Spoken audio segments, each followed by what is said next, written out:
안녕하세요. 암을 이겨내고 열심히 일을 하며 잘 살아내고 있는 30대 여자입니다. 제 인생에 암과 이혼이라는 단어가 끼어들 것이라고, 그것도 동시에 마주할 거라곤 단 한 번도 생각하지 못했어요. 어쩌다 보니 암도 그리고 이혼까지도 이겨낸 돌싱녀가 되어 있더라고요.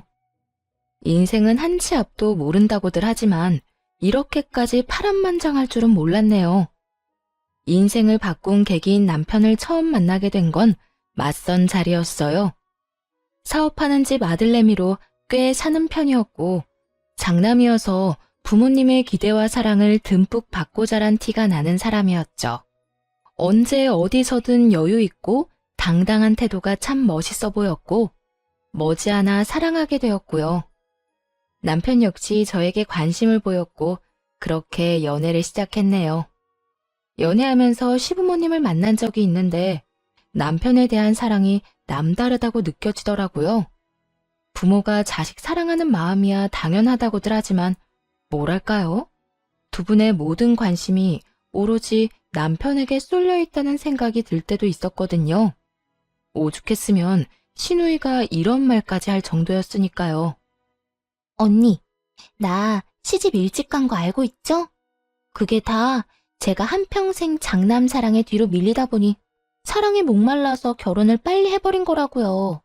그러니까 언니, 혹시나 우리 오빠랑 결혼할 거면 우리 부모님을 어떻게 감당해야 할지 미리미리 생각하는 게 좋을 거예요. 이때 시누이의 말을 새겨들었다면 지금 더 나은 모습이었을까요? 그땐 시누이의 말이 괜스레 하는 말이라고만 생각했고, 그래서 그저 웃으며 대수롭지 않게 넘겼어요.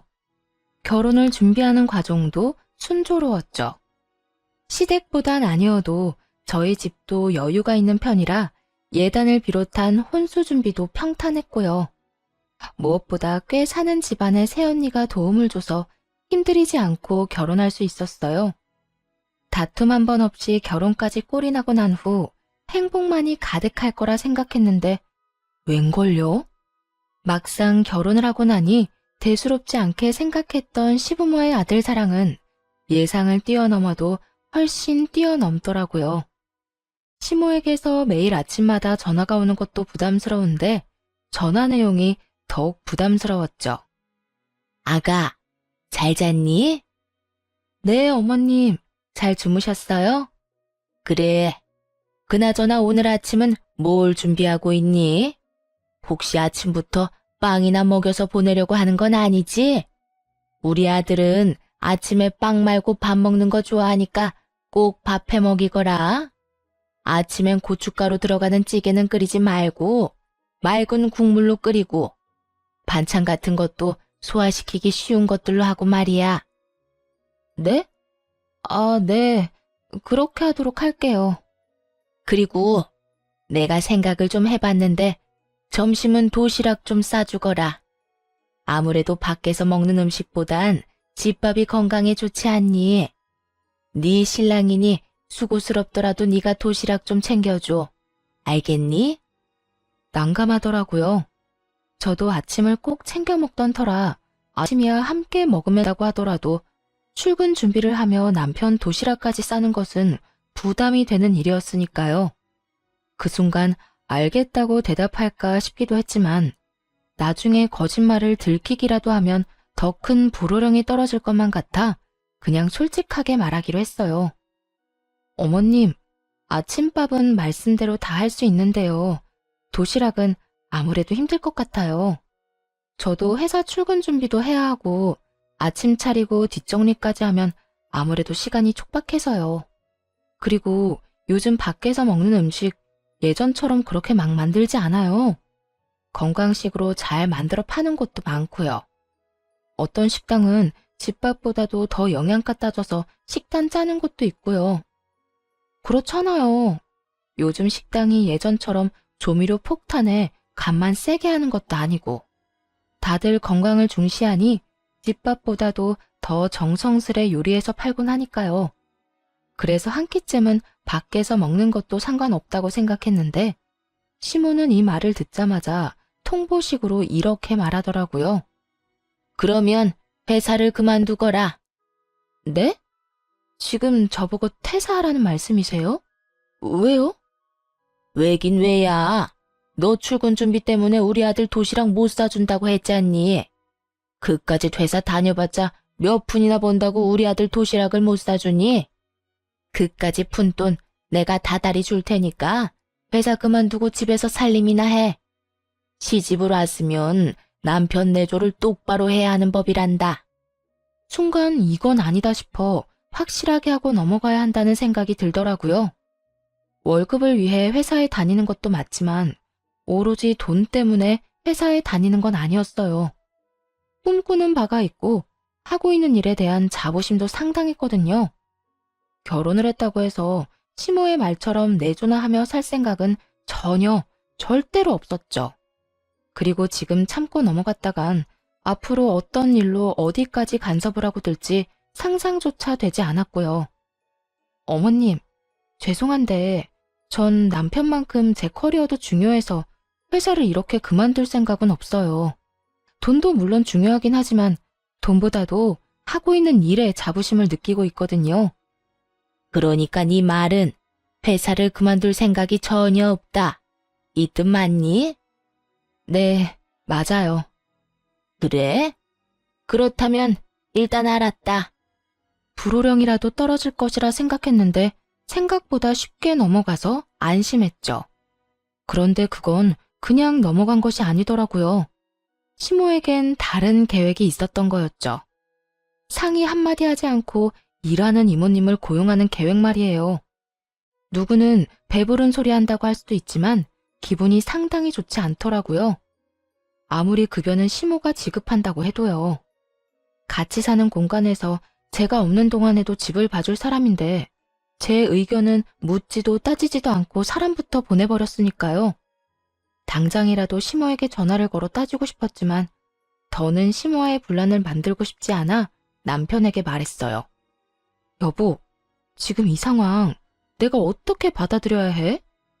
무슨 상황? 아, 이모님? 뭘 어떻게 받아들여? 그냥 좋게 생각해. 엄마가 당신 생각해서 보내준 건데 뭘 그렇게 심각하게 생각해? 돈도 엄마가 주겠다. 당신은 그냥 즐겨. 그러면 되지.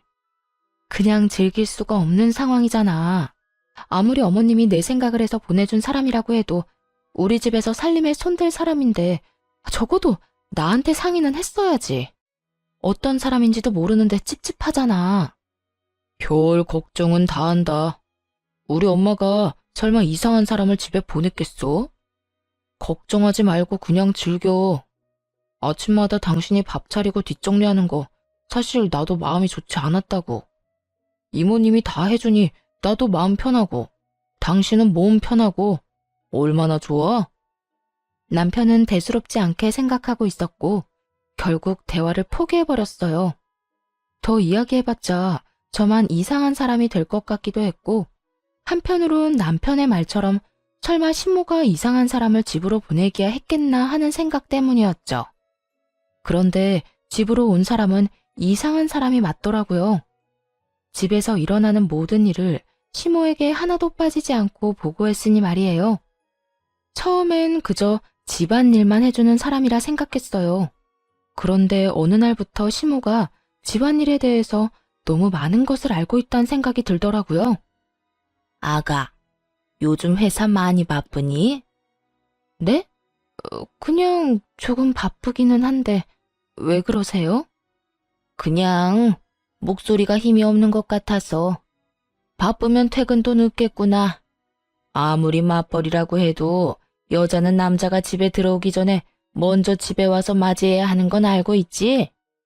네 커리어가 중요하다고 하니 더는 긴 말하지 않겠지만 그 정도는 지키면서 살거라. 어차피 애 생기면 그만둬야 할 회사니 지금부터라도 회사보단 집안일에 남편한테 더 신경 쓰라. 이 말이야. 애초에 처음부터 말이 통하질 않았던 거죠. 하지만 이상했어요. 시모와 통화할 때 목소리에 힘이 없었던 적도 없을 뿐더러 오히려 일부러 더 밝고 힘차게 받았으니까요. 그런데 힘이 없는 것 같다니 아무리 눈치가 빠르다고 해도 말이 되지 않았죠. 하지만 그렇다고 해서 처음부터 이모님을 의심했던 건 아니었어요. 처음엔 당연히 남편이 시모에게 미주알 고주알 다 말하고 있다고 생각했거든요. 그런데 남편이 집에 없을 때 친구와 통화한 것까지 시모가 알고 있더라고요. 아가, 너 혹시 우리 아들 두고 바람이라도 피우니? 전화를 걸어 다짜고짜 한다는 말이 바람이라니. 이게 무슨 황당한 말인가 싶었어요. 평소에 의심받을 만한 행동을 한 것도 없었고 결혼을 한 후엔 거의 일과 집만 오가는 생활을 하고 있었으니까요. 기분 나쁨과 의아한 내색을 숨기지 않고 표현하며 시모에게 되물었어요. 네? 그게 무슨 말씀이세요? 너 우리 아들 집에 없을 때 웬 남자랑 하하호호 웃으며 통화했다면서? 결혼한 여자가 외간 남자랑 그렇게 웃으면서 통화할 일이 외도밖에 더 있니? 처음 시모의 말을 들었을 땐 이게 무슨 말인가 싶었는데 며칠 전 친구와 통화하는 내내 지나치게 제 주변을 맴돌던 이모님이 떠오르더군요. 이 여자가 시모의 눈과 귀가 되기 위해 우리 집에 들어온 거구나 하고 깨달았죠. 아, 어머님, 혹시 이모님 우리 집에 들인 이유가 이건가요? 집안에서 일어나는 일들 보고받으려고요? 시모가 대놓고 물은 것처럼 저 역시 시모의 의중을 직접적으로 물었고 시모는 당황하는 기색 하나 없이 이렇게 대답하더군요. 주된 목적은 집안일이지만 부수적으로 그런 것도 따라오지 않겠니? 설마 넌 아무것도 모르고 도움을 받았던 거야? 뻔히 다 알고 있을 거라 생각했는데 생각보다 순진하네. 아니, 어떤 사람이 그딴 걸 예상하겠어요? 보통의 사람이라면 아들 부부가 좀 더 편안한 환경에서 맞벌이를 하기를 원해 호의를 베풀었다고 생각하는 것이 당연한 거 아닌가요? 시모는 마치 제가 이상한 사람이라도 되는 듯 몰아가더라고요. 이미 도시락 사건에서부터 잘 지낼 수 있는 고부 사이는 물 건너간 후였기에 참지 않고 할 말을 했습니다. 순진해서가 아니라 보통 사람들은 그런 생각을 전혀 하지 못하죠.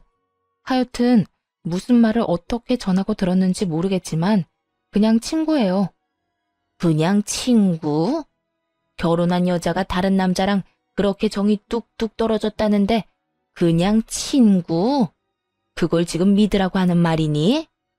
그럼 친구가 결혼하니 결혼식장에 오라는데 웃으면서 통화하죠. 울면서 통화하면 그게 더 이상한 일 아닐까요? 그리고 어머님, 이모님 다시 알아보셔야겠어요. 할 일을 제대로 못하고 대충대충 하는 것 같은데요. 중요한 이야기는 쏙 빼고 오해하기 딱 좋은 말만 전하는 걸 보면요. 꼭 이혼하라고 고사라도 지내는 사람 같잖아요. 그건 내가 알아서 할 문제고 넌 친구든 뭐든 남자는 멀리하고 행동 똑바로 하고 다니렴. 괜한 소리 내 귀에 들리게 하지 말란 말이야. 혹시 그런 기분 아시나요? 말이 말 같아야 화도 나고 성질도 내볼 텐데 시모가 하는 말은 전혀 말 같지도 않아서 화도 나지 않더라고요. 그저 혼자 드라마 한 편 잘 쓴다는 생각에 헛웃음과 한숨만 나왔죠. 저는 지금처럼 똑같이 행동하고 다닐 거예요, 어머님. 어머님은 어떻게 생각하는지 모르겠지만 결혼하고 이때껏 문제 삼을 만한 행동을 한 적도 없으니까요. 그러니까 괜한 소리가 들리거든 어머님이 귀를 닫으세요.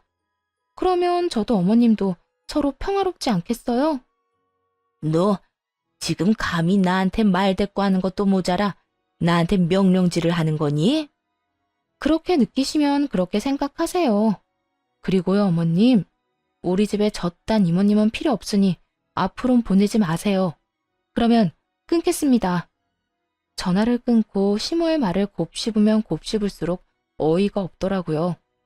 어이가 없어 소리를 내 웃으며 머리를 쓸어 넘겼고 말을 전한 이모님은 그저 제 눈치를 살피며 안절부절 못하고 있었죠.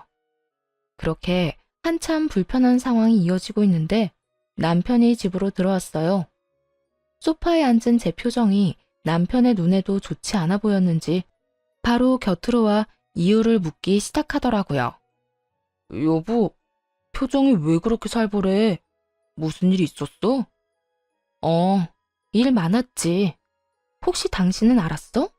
저 이모님, 우리 집안일 해주는 게 주된 일이고, 부수적으로는 우리 집에서 일어나는 모든 일을 어머님께 보고하고 있었단 거? 다시 되짚어봐도 시모의 행동이 이해가 안 되는데, 남편은 태연하게 이렇게 대답하더라고요. 그래? 진짜 몰랐네. 그런데 여보, 그게 그렇게 화낼 일이야? 그럴 수도 있는 일 아닌가? 뭐? 당신 지금 뭐라고 그랬어? 그렇잖아. 이 넓은 집에서 살면서 당신 살림 신경 쓰지 말라고 사람도 보내줬는데 그 정도는 우리가 각오했어야 하는 거 아닌가 해서 말이야. 시모에게 들을 때는 화가 나지 않았는데 남편의 입에서 똑같은 말을 들으니 참을 수 없이 화가 나더라고요. 잘 들어. 당신이랑 어머님은 어떻게 생각하는지 모르겠는데 난 전혀 그렇게 생각 안 해. 지금 당신 집에서 나한테 하는 이 모든 행동들 엄청 경우 없는 행동일 뿐만 아니라 해서는 안 될 행동이라고. 도대체 며느리 감시하려고 집으로 사람 보내는 시댁이 어디에 있어? 당신 지금 우리 집 욕하는 거야? 배울 만큼 배웠다는 사람이 어떻게 이렇게까지 유치한지. 5살짜리랑 이야기해도 이것보단 수준이 높겠다 싶었어요. 결혼하기 전엔 전혀 몰랐던 모습을 본 날이었죠.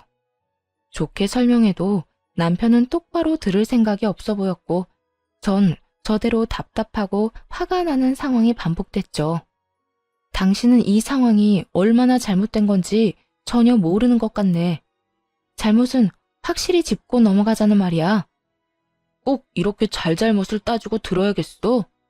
우리 엄마 입장에선 걱정이 될 수밖에 없다. 이렇게 심플하게 생각하면 이해 못할 상황도 아니잖아. 당신이야말로 이건 상대방 입장에선 정말 기분이 나쁠 법한 행동이구나 하고 생각하면 끝날 문제 아니야? 누가 봐도 비상식적인 행동을 한 사람은 어머님인데 왜 나한테 이해를 강요해? 그래, 당신 참 잘났다 잘났어. 그래서 내가 어떻게 해주길 바래? 엄마 대신 무릎이라도 꿇고 빌기라도 했으면 좋겠어? 꿇으라고 하면 꿇을 수는 있고 마음에도 없는 말 하면서 비꼬지 마. 당신만큼 나도 기분 나쁘니까. 남편은 더는 할 말이 없었는지 씩씩거리더니 부부싸움을 구경하던 이모님을 내보내더군요. 앞으로 올 필요가 없다고 하면서요. 남편은 끝까지 시모의 잘못을 인정하지 않았고 첫 부부싸움은 그렇게 서로의 기분만 상한 채 끝이 났어요. 부부간의 싸움은 끝이 났는데 시모와의 싸움은 그때부터가 시작이었죠. 돈 받은 값은 확실하게 하는 건지 이모님이 저희가 싸웠던 일을 시모에게 다 말한 모양이더군요. 다음날 아침부터 시모에게 전화가 왔고 다짜고짜 언성을 높이며 화를 내지 뭐해요? 네가 감히 내 아들한테 훈계질 따위를 해? 하늘 같은 남편한테 건방지게 큰 소리 치라고 네 친정에서는 그렇게 가르치든? 어디서 가정교육을 그따위로 받고 온 거야? 2번 다시 내 아들한테 그따위로 굴지 마라. 알겠어? 어머님이 저한테 이런 식으로 굴지만 않는다면 남편과 싸우는 일도 큰 소리 치는 일도 없을 거예요. 그리고 친정 이야기도 그런 식으로 하지 말아주시고요. 그런 식이라고 했니? 네가 이따위로 구니까 네 친정 이야기가 그딴 식으로 나오는 거란다. 친정 욕먹는 게 싫으면 언행을 똑바로 했어야지. 제가 똑바르게 안 한 건 또 뭔데요? 어머님이야말로 똑바로 하세요. 다 큰 아들 부부 일에 일일이 간섭하는 것도 모자라 집안에 사람을 들여 감시하는 몰상식한 행동까지 한 사람이 그런 말 하는 거 하나도 와닿지 않으니까요. 뭐야? 몰상식? 너 지금 말 다 했니? 아니요, 아직 남았어요. 어머님, 제가 마지막으로 한마디만 더 할게요. 계속 이런 식으로 저희 가정 일에 간섭하고 혼수 두잖아요? 그러면 저 그 잘난 집안의 이혼남 아들이라는 오점 하나 진하게 남겨드릴 테니 그런 줄 아세요. 이 말에 시모는 잠시 멈칫하더라고요. 평소 시부가 입버릇처럼 한 말이 있었기 때문이었죠. 시부는 저희가 결혼 이야기를 꺼냈을 당시부터 자기 가정 하나 지키지 못하는 사람은 회사 일도 못할 거라 했죠. 무슨 일이 있어도 이혼만은 안 되니 신중하게 결정하라고 하면서요. 이전부터 시부의 사업을 남편에게 물려줄 생각이었던 모양이에요. 그리고 이 말은 즉 이혼을 하면 회사도 물 건너가니 알아서 하라는 말이기도 한 거죠. 그러니 제 입에서 나온 이혼이라는 말이 나오자 시모가 멈칫할 수밖에 없었고요. 뭐라고? 너 지금 이혼이라고 했니? 나 협박하는 거야? 아니요. 진심이에요. 그래? 어디 두고 보마. 네가 정말 이혼을 할 수 있을지 못할지 말이야. 시모는 그냥 하는 말이라고 생각하는 듯 했지만 그럴 리가요. 누구보다 진심이었거든요. 참아 넘기는 것은 이번이 마지막이라 생각했고 이런 상황이 반복된다면 계속 참고 사는 것은 자신이 없었기 때문이었죠. 그 후 제 말을 진심 없는 협박이라 생각하면서도 혹시 하는 마음에 겁은 났는지 시모에게서 연락은 오지 않더라고요. 시모의 연락만 끊겼을 뿐인데 삶은 다시 평화를 찾았네요. 남편과 완벽한 화해를 한 것은 아니었지만 그럭저럭 부딪히는 일 없이 지냈고요. 이제 좀 독립된 부부 생활을 할 수 있겠다 싶었는데 어느 날부터인가 몸이 계속 아프고 피곤하기 시작했어요. 그래서 여러 검사를 받았고 검사 결과 암이라는 이야기를 들었죠. 다행스럽게도 워낙 초기에다가 양성이라 그렇게 심각한 상황은 아니었지만 30살에 예고도 없이 찾아온 암은 정말이지 너무나도 절망스럽더라고요. 눈물조차 나지 않는 그 상황에서 제일 처음 떠오른 사람은 바로 남편이었어요. 당장이라도 연락을 해 몸 상태에 대해 알리고 위로를 받고 싶었지만 남편의 목소리를 들으면 바로 눈물이 터져 나올 것만 같아 일단 집으로 향했어요. 소파에 앉아 암에 관해 검색을 하고 있으니 남편이 집으로 들어오더라고요. 곧바로 남편에게 몸 상태에 대해서 말해주었어요. 따뜻한 위로를 바라며 말이죠. 여보, 나 암이래. 갑상선암. 뭐? 그게 정말이야? 그런데 여기 이러고 있으면 어떡해. 병원에 있어야지. 그렇지 않아도 입원 날짜 잡아두고 왔어. 나 이제 어떻게 해? 너무 무서워. 어떻게 하긴 뭘 어떻게 해. 수술하면 되지. 포옹은커녕 괜찮냐는 말 한마디 없던 남편은 저의 손길을 피하며 안방으로 가 짐을 싸기 시작하더라고요. 마치 전염병에 걸린 사람 피하듯이 남편의 행동은 재빠르고 거침이 없더군요. 남편의 모습에 너무 당황스러워 말까지 제대로 나오지 않았죠. 당신 지금 뭐해? 짐은 갑자기 왜 싸는 건데? 당신 암이라며. 그럼 병원에 입원해야 할 텐데 그동안 나 혼자 이 집에 있어봤자 뭐해? 우리 집 가 있으려고. 병원에 입원할 때 전화해. 시간 내서 갈 수 있으면 갈 테니까. 할 말이 그게 다야? 그러면? 더 무슨 말을 해야 해? 병원비는 걱정하지 말고 치료나 잘해. 돈은 우리 집에서 해줄 거야. 아마. 몸이 건조한 남편의 언행에 마음이 무너지며 어떤 말도 하고 싶지 않더라고요. 평생을 함께할 것을 맹세한 사람이 암에 걸렸다는데 돈 걱정은 하지 말라는 인간이랑 무슨 이야기를 하겠어요? 남편에 대한 실망감과 이러려고 결혼까지 했나 하는 회의감에 휩싸였고 그렇게 멍하니 있는 동안 남편은 묵직한 짐과 함께 집을 나가버리더군요. 뒤이어 집을 나서자마자 시모에게 모든 사실을 알렸는지 전화가 왔어요. 이야기 들었는데 너 암이라며? 에휴, 싫다 하니까 별꼴을 다 보는구나. 어떻게 병까지 걸린 애가 우리 집안에 들어온 건지. 에휴, 그래서 수술하면 괜찮다니? 며느리가 암이라는데 할 말이 그것뿐이세요? 그러면 내가 뭐라고 해주길 바라니? 눈물이라도 흘리면서 위로라도 해줄 거라 생각했다면 그런 기대는 버리거라. 지금 속았다는 생각에 화가 나 미칠 것만 같으니까. 어찌되었든 너 완치될 때까진 우리 아들 만날 생각도 말고 우리 집에 올 생각도 하지 말거라. 생각 같아선 이혼이라도 시키고 싶은데 앞으로 너 같은 거 데리고 살아주는 걸 감사하면서 살아. 딱 이렇게 말하곤 전화를 끊어버리더군요. 화도 나지 않았고 그저 웃음만 났어요.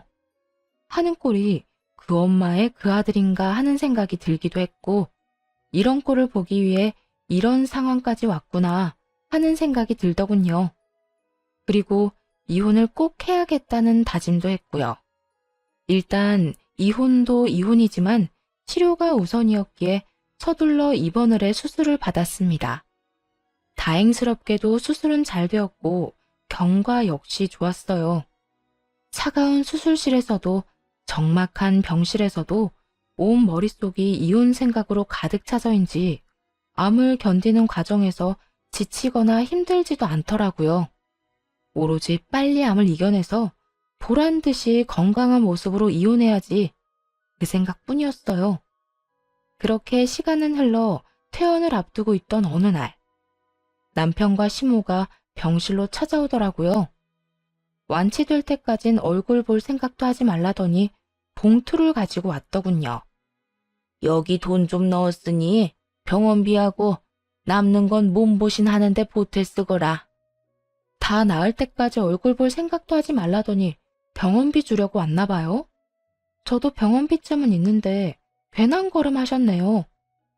봉투는 쳐다보지도 않고 냉담하게 말하자 남편은 콧방귀를 뀌고 시모는 혀를 차며 상식밖에 말을 꺼내놓기 시작하더라고요. 그냥 감사합니다 하고 받으면 안 되니? 네가 매사에 이따위로 군이 암이나 걸린 거야. 아휴, 말싸움 하려고 온 거 아니고 할 말이 있어서 왔다. 너도 알다시피 우리 집은 손이 귀한 집이다. 그런데 네가 이런 병까지 걸렸으니 네 몸에서 우리 귀한 손주를 보는 건 아무래도 찝찝해서 말이다. 그래서 우리가 좀 준비한 게 있는데 넌 여기에 사인만 좀 하려무나. 이렇게 말한 시모는 종이를 내밀더라고요.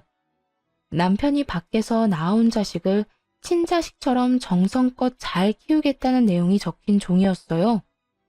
그러니까 저한테 지금 찍소리도 하지 말고 남편이 밖에서 낳은 자식이나 키우면서 살아라. 이 뜻이네요? 그래, 상황이 이런 걸 어쩌겠니? 우리도 너한테서 손주 보면 여러모로 좋지만 아무리 그래도 우리 귀한 손주한테 암 유전자를 물려줄 순 없지 않겠니? 대신 거기에 사인하고 잘 지켜주며 살면 앞으로 돈 걱정만큼은 하지 않고 살게 해주마. 당연히 이 모든 건 비밀로 한다는 조건에서 말이야. 애 낳아줄 여자는 우리가 알아서 고를 테니 그건 걱정하지 말고 원한다면 애 엄마 면접도 함께 보게 해주마. 막장 드라마보다도 더 막장 같은 상황이었죠. 다른 곳도 아닌 이제 막 수술이 끝나 회복 중인 제 병실에서 이런 일이 일어나고 있다는 게 현실 같지 않아 웃음이 났어요. 큰 소리로 그냥 웃어버렸고 그걸 본 시모는 암투병 하더니 정신도 나가버린 것이 아니냐며 뒷걸음질까지 치더라고요.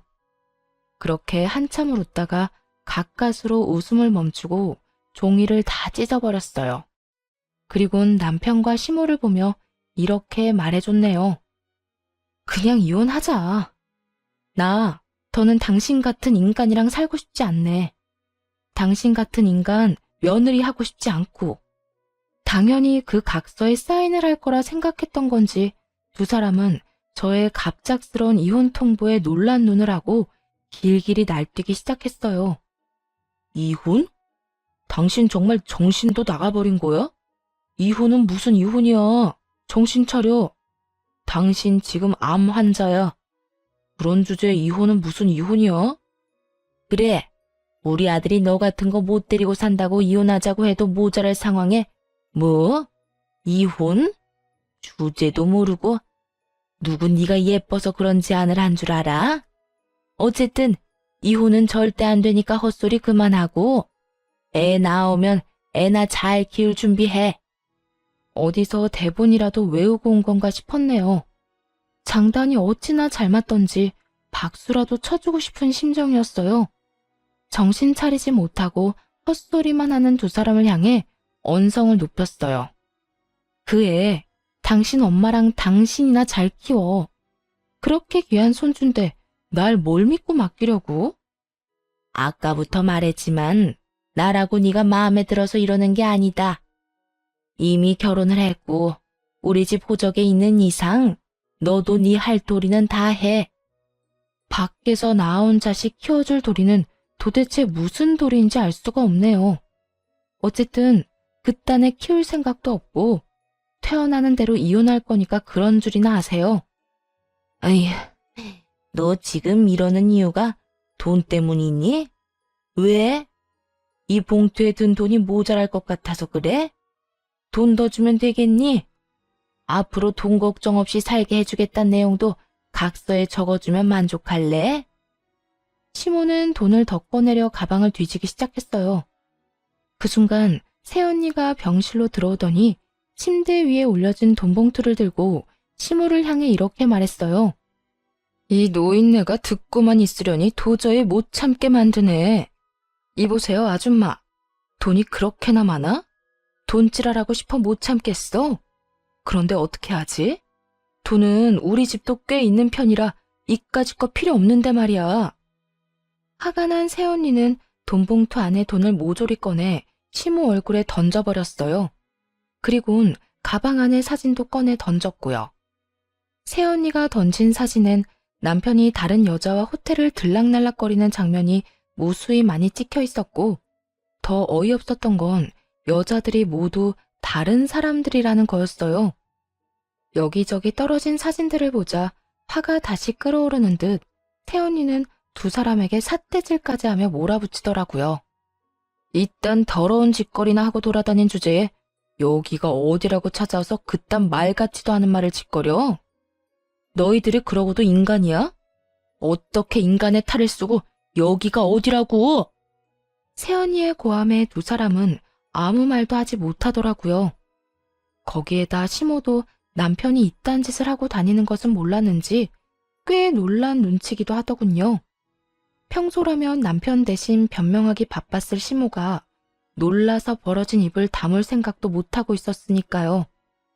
대변인이었던 시모가 할 말을 잃고 가만히 있자 남편이 급하게 변명을 해대기 시작하더군요. 엄마, 이건... 그래, 거래처 미팅이었어. 호텔이 그런 짓만 하러 가는 곳은 아니잖아. 비즈니스, 일하러 간 거였다고. 말도 안 되는 변명에 시모 역시 기가 차는지 그저 남편을 보고만 있던 순간이었어요. 병실 밖에서 모든 상황을 듣고 있던 변호사가 천천히 들어오더라고요. 그리곤 이렇게 말했어요. 밖에서 모든 상황 다 들었으니 상담도 필요 없을 듯 하네요. 소송 준비 바로 시작할 거고 원하시는 결과 꼭 얻어낼 테니 아무 걱정하지 말고 회복에만 전념하시면 됩니다. 변호사는 자리를 떠났고 시모와 남편은 상황 파악을 하느라 정신이 없어 보이더군요. 이로써 모두 제 계획대로 되었다고 생각했네요. 네, 맞아요. 사실 암 치료를 시작하기 전부터 새언니에게 모든 사실을 알리고 남편의 뒷조사와 함께 변호사 선임을 부탁한 상태였거든요. 아무래도 집을 나간 남편이 얌전히 지낼 리 없다고 확신했기 때문에 새언니라는 조력자를 구해 이혼 준비를 했던 것이었죠. 재력이 남달랐던 새언니는 저의 부탁에 최고의 흥신소뿐만 아니라 최고의 변호사까지 선임해 날마다 병실을 오가고 있었고요. 그날도 변호사와 함께 병실로 왔다가 이 대화를 들은 것이었죠. 물론 이 대화는 모두 녹음한 상태였고요. 미혼남이라 거짓말을 하며 여러 여자를 만난 증거와 함께 병실에서 일어난 일까지 빼도 박도 못하게 된 거죠. 시모는 완전히 다른 사람으로 돌변해 부탁을 해오더라고요. 아가, 너도 내 심정 이해하지? 같은 여자로서 내가 오죽했으면 너한테 그런 부탁까지 했겠니? 네가 원하는 게 이혼이라고 했지? 그래, 그까짓 이혼 당장이라도 해줄 테니까 네 시아버지한테만 비밀로 해다오. 이렇게 말하면서 제 손을 감싸주는데 정말 소름이 다 끼치더라고요. 그 손을 바로 뿌리치며 시무를 향해 고함을 쳤어요. 전 도저히 이해가 안 되는데 어머님은 제 심정이 이해되나요? 저 인간을 씹어먹어도 화가 풀리지 않을 것만 같은 심정이 이해나 되냐고요. 아가, 내가 다 사과하마. 내가 정말 미안하다. 그러니까 우리 아들 좀 살려다오. 제발 내 부탁 좀 들어줘. 시모는 고개 숙여 부탁을 해왔고 남편은 그때까지도 정신 차리지 못한 채 헛소리를 해대더군요. 아, 엄마, 이혼은 무슨 이혼이야.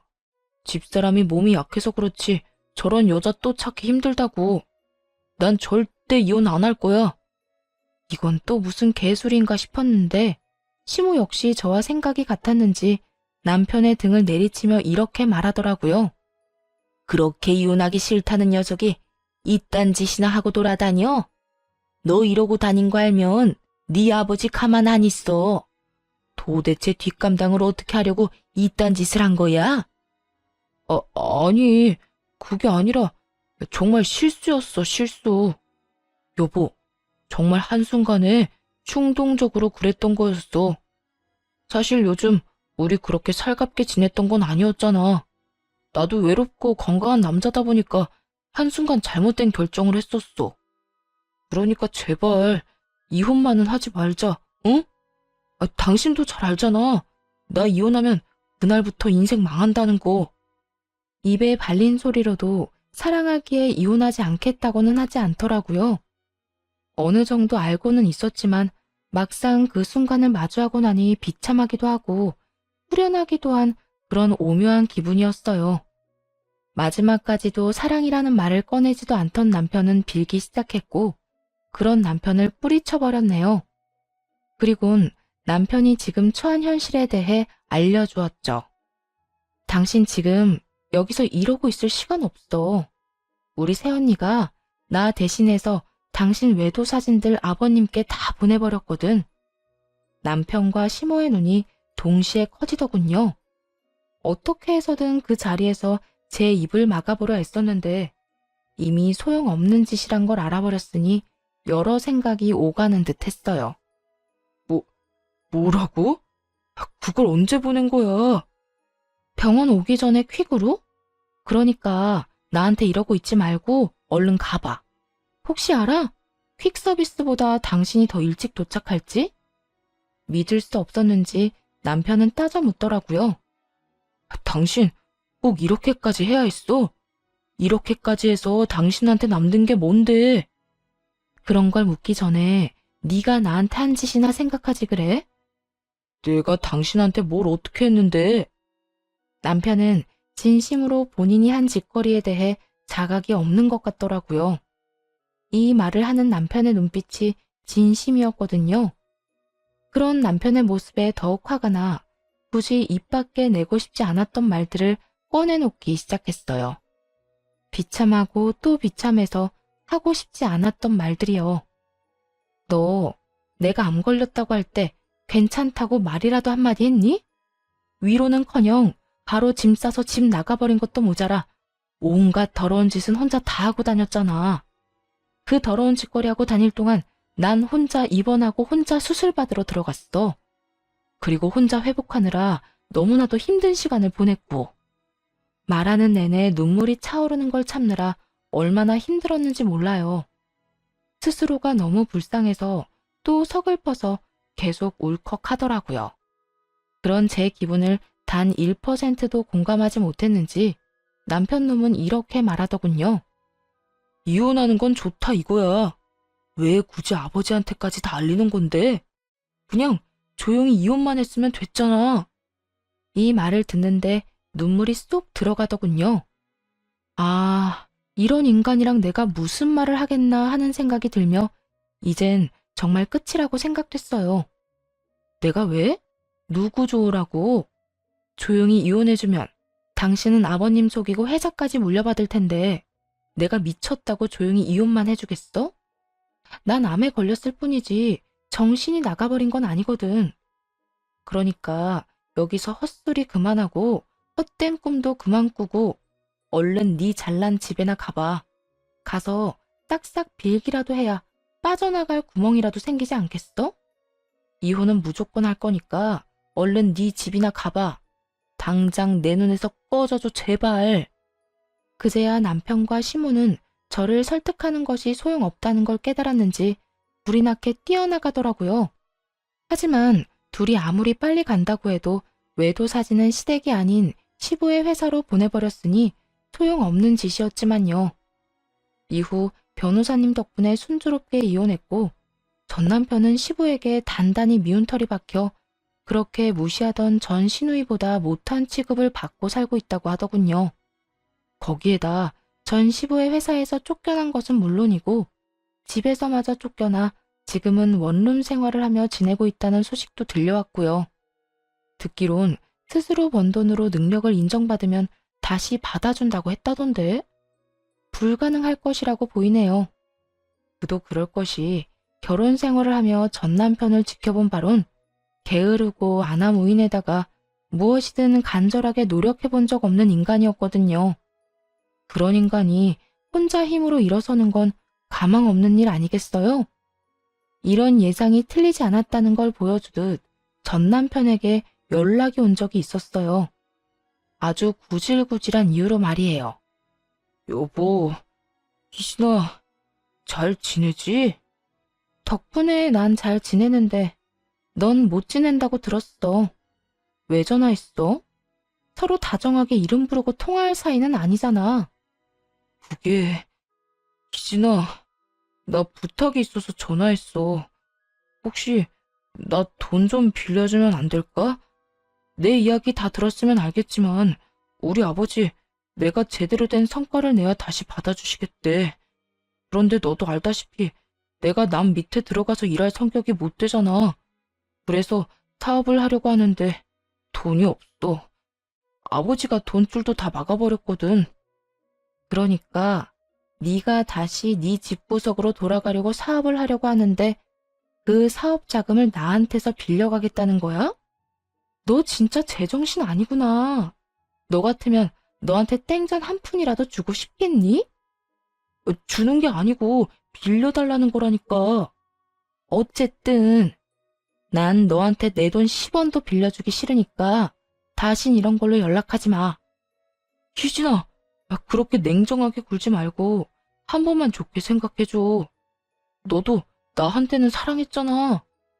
사랑했던 남자가 평생 구질구질하게 살면 네 마음이 편안하겠어? 나도 잘 되고 너도 잘 되면 다 좋은 거잖아.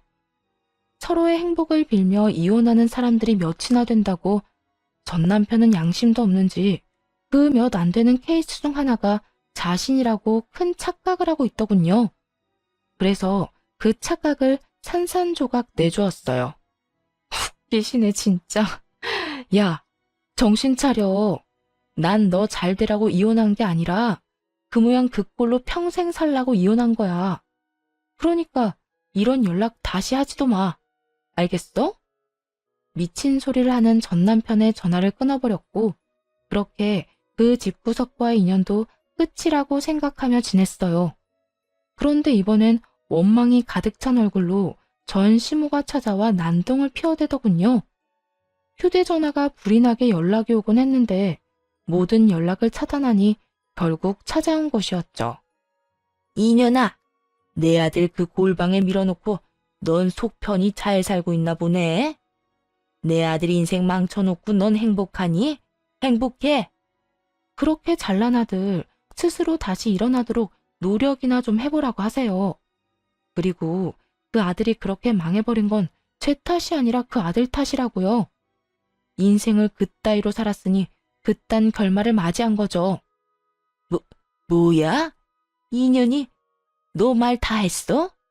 덜 했어요. 앞으로는 이렇게 찾아오지도 마세요. 저는 그 집 식구들 보고 싶지도 않고 이야기 듣고 싶지도 않으니까. 뭐 좋은 사이라고 이렇게 찾아와서 난동을 피우는 거예요? 너 지금 난동이라고 했니? 진짜 난동이 뭔지 보여줘? 전 시모는 순식간에 저를 밀고 집으로 들어오더니 닥치는 대로 물건들을 던지기 시작했어요. 처음부터 너 같은 건 집에 들이는 게 아니었어. 아니었다고. 그 옷 좀 하나 없던 내 아들이 니까지 것 때문에 골방 생활을 하고 있다는데 뭐? 책임이 없다? 다 내 아들 잘못이다?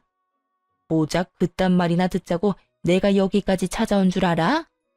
당장 내 아들 책임지고 나한테는 무릎 꿇고 빌어. 다 잘못했다고 빌란 말이야. 잔뜩 흥분한 전시모는 이미 정신이 나가버린 상태였고 섣부르게 대항했다간 다칠 수도 있겠더라고요. 그리고 똥이 무서워서 피하나요? 더러워서 피하지. 전시모의 난동이 시작되자 경찰에 전화를 걸어 신고해버렸고 얼마 지나지 않자 경찰관들이 와 시모를 데리고 가버렸죠. 그 후 전시모가 입힌 피해는 다 보상을 받았지만 도저히 화가 풀리진 않더라고요. 똑같은 일이 또 반복되지 말란 법도 없기도 하고요. 그래서 전 시부에게 전화를 걸어 전 시모가 어떤 행동을 하고 돌아다니는지 모든 것을 알렸죠. 아버님, 잘 지내시죠? 그래, 넌 괜찮니? 몸은 좀 어때? 내가 먼저 연락해본다는 게 너한테 면목이 없어서 연락도 못했구나. 몸은 괜찮은데 며칠 전에 어머님이 왔다 갔어요. 뭐? 집사람이? 혹시 나쁜 행동이라도 했어? 네, 찾아와서 그 사람 책임지라고 화를 내더니 집안 물건은 다 집어던지고 난동을 부려서 신고까지 하는 일이 있었어요. 그래서 말인데 아버님이 어머님 좀 말려주시면 안 될까요? 곧 이사를 하긴 할 건데 그동안만이라도 마음 편히 지내고 싶어서요. 통화를 하던 당시 전 시부의 옆에 전 시모도 있었는지 이 말이 끝나자마자 전 시부가 전 시모에게 호통을 치는 소리가 들렸어요. 전 시모의 무조건 잘못했다는 목소리도 들려왔고요. 지금 다신 가지 않겠다는 다짐 받아냈다. 다신 찾아가거나 연락하는 일은 없을 게야. 미안하구나. 그렇지 않아도 여러모로 힘들 텐데. 네가 참 고생이 많구나. 아니에요. 이런 일로 연락드려서 죄송해요. 아니야, 괜찮아. 앞으로 이런 일이 있다면 무조건 연락해다오. 내가 다 처리해 줄 터이니. 전 시부와의 통화는 확실히 효과가 있었어요. 더는 전 시모나 전 남편이 찾아오거나 연락이 오는 일이 전혀 없었으니까요. 들려오는 이야기엔 전 시모는 저를 찾아온 일 때문에 집에서 쫓겨났을 정도로 큰 곤욕을 치렀다고 하더라고요. 정말이지 그 집구석에서 전 시부라도 정상적인 사람이라 얼마나 다행인지 몰라요. 만약 전 시부마저 똑같은 인간이었다면 이혼이 그 인간들에게 복수가 아닌 새로운 출발을 돕는 길이 되었을지도 모르니 말이에요. 그 후 남은 치료를 무사히 마쳤고 지금은 건강하게 잘 살고 있어요. 만병의 원인은 스트레스라더니 온갖 스트레스가 사라지고 나니까 더 건강해진 기분마저 드는 요즘이에요. 회사는 병 때문에 그만둔 상태였는데 몸이 건강해지고 나니 마냥 쉬는 것도 싫더라고요. 그래서 요즘엔 작은 공방을 차려 무리하지 않는 선에서 일을 하고 있어요. 이혼을 할 당시 전 시부에게서 받은 돈과 전 남편, 전 시모에게서 받은 위자료로 차린 저만의 공방인 거죠. 한마디로 위자료로 차린 공방이 되겠네요. 이 공간에서 하루를 보내며 이런저런 사람들을 만나 이야기도 나누고 그때그때 만들고 싶은 작품들을 만들며 행복하고 재미있는 날을 보내며 살아가려고요. 혼자 사는 삶이긴 하지만 이 정도면 꽤 괜찮은 삶 아닌가요? 긴 사연 함께 해주셔서 감사합니다.